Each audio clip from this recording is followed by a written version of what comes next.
saya juga nanti melapor. Oh, itu jawaban terakhirnya. Ini seharusnya dia menyatakan salah, malah dia yang menantang. Ada DP terhadap nanti kekuatan permulaan.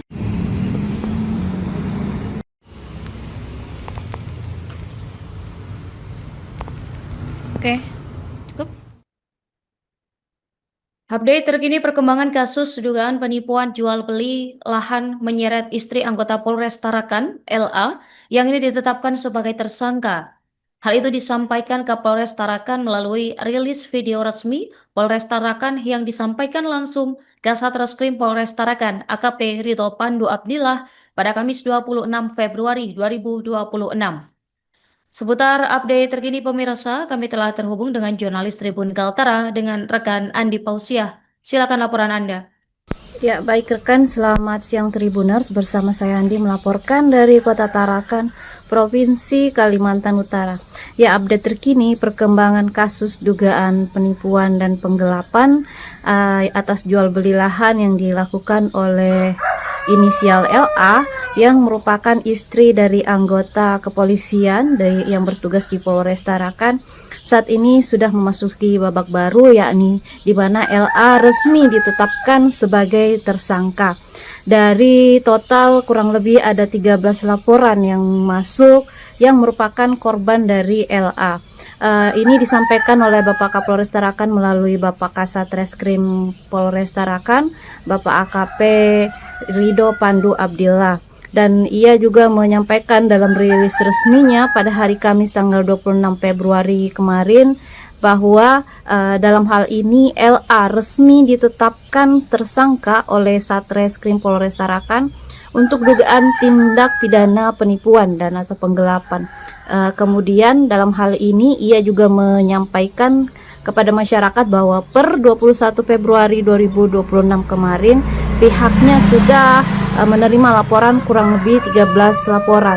Untuk laporan pertama dimulai di sekitar Oktober 2025 lalu, kemudian laporan kedua menyusul Februari 2026 dan seterusnya satu persatu korban dari LA ini terus bermunculan dan speak up. Dan dari 13 laporan ini dikatakan Bapak AKP Ridho Pandu Abdillah bahwa sudah ada yang terpenuhi alat buktinya sehingga pihaknya menaikkan statusnya ke tahap sidik atau penyidikan dan menaikkan status LA dari saksi menjadi tersangka. Dalam hal ini dikatakan Bapak Kasat Reskrim, polisi juga sudah melakukan penahanan terhadap saudari LA.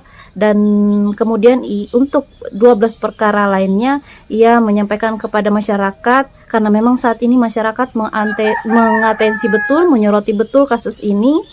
Ia meminta kepada masyarakat untuk membutuhkan waktu untuk dapat mengumpulkan bukti sehingga ketika alat bukti terkumpul dengan lengkap pihaknya dapat segera menaikkan juga perkara-perkara yang dilaporkan ke tahap penyidikan dan kembali menetapkan LA juga sebagai tersangka.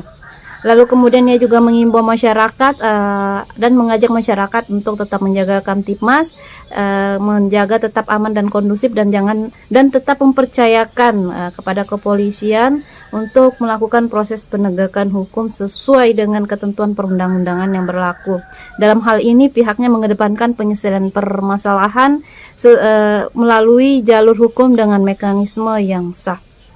Dalam hal ini juga korban yang melapor salah satunya ada Bapak Masri dan Ibu Nor, pasangan suami istri yang diduga ditipu atas kasus jual beli lahan di lahan tambak yang ada di Bulungan. Memang sesuai akad perjanjian pada saat itu dikatakan Bapak Masri sempat juga melaksanakan konferensi pers bahwa saat perjanjian kemarin lahan tambak tersebut seharusnya sudah dikuasai oleh mereka sesuai yang tertulis dalam klausul akad, namun oleh pihak LA didapati kembali memposting dan menjual tambak tersebut, diduga menjual tambak tersebut ke yang lain dan postingan itu disimpan dalam bentuk screenshot untuk kemudian dijadikan bahan laporan. Dari kasus itu pihak korban merasa khawatir sehingga memutuskan untuk meng-cancel membeli tambak tersebut sementara sudah menyerahkan DP 150 juta kurang lebih. Namun oleh pihak LA tidak memiliki itikat untuk mengembalikan DP yang dimaksud. Lalu kemudian di laporan kedua juga masuk tanggal 17 Oktober. Laporan kedua maksudnya masuk di tanggal 8 Februari 2026, di mana kasusnya ini dialami oleh owner Farpum. Dalam hal ini terjadi jual beli lahan.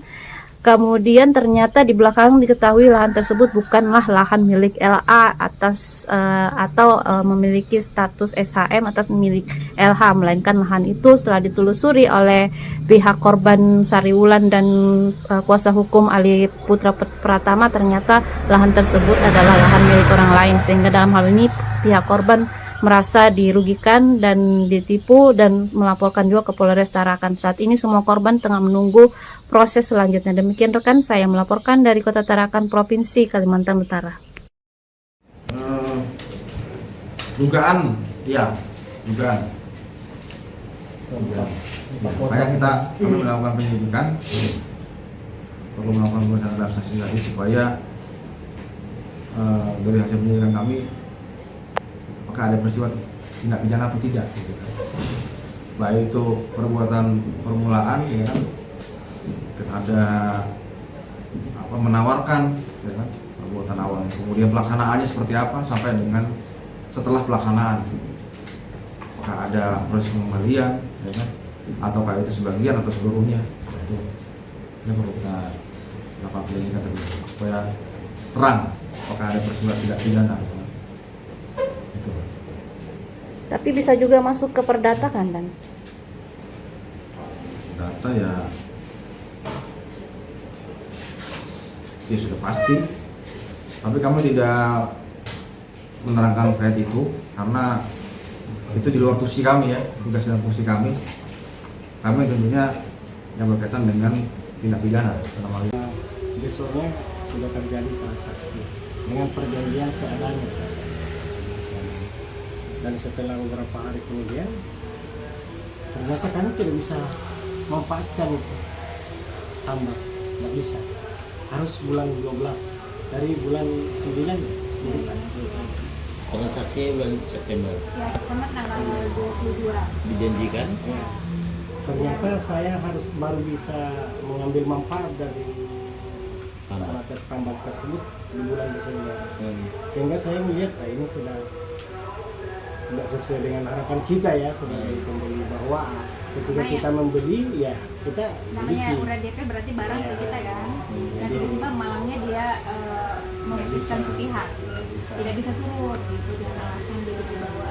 ada bibit, padahal di awal dia sempat berkelakar bahwa ada itu bibit di bawah, panen aja. Terus dia tawarin yang di belakang ini 90 juta. Oh ya sudah, kalau gitu bolehlah saya ambil 2, karena insya Allah saya sanggup. Akhirnya saya pengen bayar, dia bilang kita ke kantornya. Nah, di kantornya itu di Kampung Bugis dalam. Nah, di situ saya kasih DP sekitar 20 juta. Nah, habis kasih DP 20 juta, habis itu ditawarin beberapa kali, Kak ini ada potongan, kakak bayar 10 juta, ada potongan 10 juta. Saya tertarik, saya bayar lagi 10 juta. Kak ini di hari ulang tahun saya gitu, Kak saya bayar 5 juta, kakak bayar 5 juta, saya kasih potongan 5 juta. Saya tertarik dong, namanya kita pengen cepat kan, cepat lunas. Oke, saya bayar 5 juta, dipotong 5 juta. Terus terakhir di bulan 12 itu, Kak saya ada promo 12-12, gimana?